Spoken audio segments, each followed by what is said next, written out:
What is the most frustrating experience in the world? Is it sitting in your car in Sydney's traffic jams, Mm. trying to move around on the weekend, Mm. or is it sitting on the phone trying to get through to a call centre and get Trying, someone to yeah, speak to you? yeah, trying to get someone to speak to you to get you some information and provide you with an answer to your question. And what's most frustrating is when you finally get through, the person is obviously somewhere else in the world. There have been instances that I have dealt with where people have actually known what they're talking about and have been very good, but most of the time they are awful. They sound distant. They don't know what they're talking about, and you feel like you're being treated like garbage. Wouldn't you love to be able to jump in that time machine, go back to that first company that came up with that idea, Hmm. and say, hey, the boss walks in, he goes, I've had a great idea. Let's move our call centre, get rid of all of our costs, and let's shift it over to Bangladesh or Bombay or Wherever it might Manila. be, yeah, there'd be some. It probably was Manila. There would have been a case. There would be the groundbreaker that did it, that first moved their call centre to another part of the world, and then other companies thought, oh, beauty. What I find interesting, and this happened to me a few weeks ago, I was actually looking up a number, and my heart sank when I realised I'd have to do it. So you go onto a company's website, you look up, you try to find where the number is that you can ring, and up popped a little window.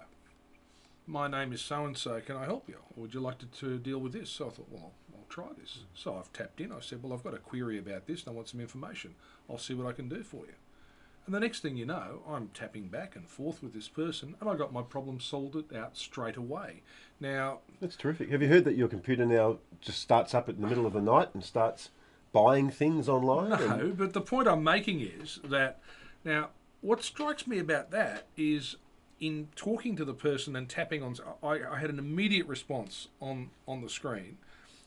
Now I'm trying to work out, are there people sitting at computers doing this? Because ultimately, as more of us go on and do it that way, are we going to have to wait in the same way? Because it must be a person doing it. There is a person physically yep. typing and answering my question. Is this going to be just a shift of one form of communication to another? I mean, are we ever going to be able to get decent customer service we don't have to wait for? Are we ever going to be able to speak to a human being without spending 3 to 5 minutes first pressing buttons and being delayed all of the time? And one of the great ironies of all of this, of all these call centre issues, is that the worst problems you seem to experience are with communications companies.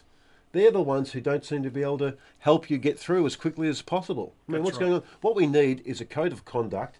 Initially, that's at a minimum to say we guarantee to provide this sort of service, and companies should be marked and should be graded by members of the public. There should be a site there that just Yeah. says, I had a great experience here, come over here. Yeah, well, I'd sign up straight away to that. those who believe in the free market will say, well, market forces determine that, and that if you get bad service, you'll go somewhere else. The truth, of course, is that most people only require the phone call when there's a problem, and it doesn't happen all the time. Yep. So, really, if you're running a company, you're a shareholder of a company, it is basic customer service. But again, you reckon we'll be talking about this in 10 years' time? I hope not. But anyway, if you want to see a replay of this whole discussion, press 1 now.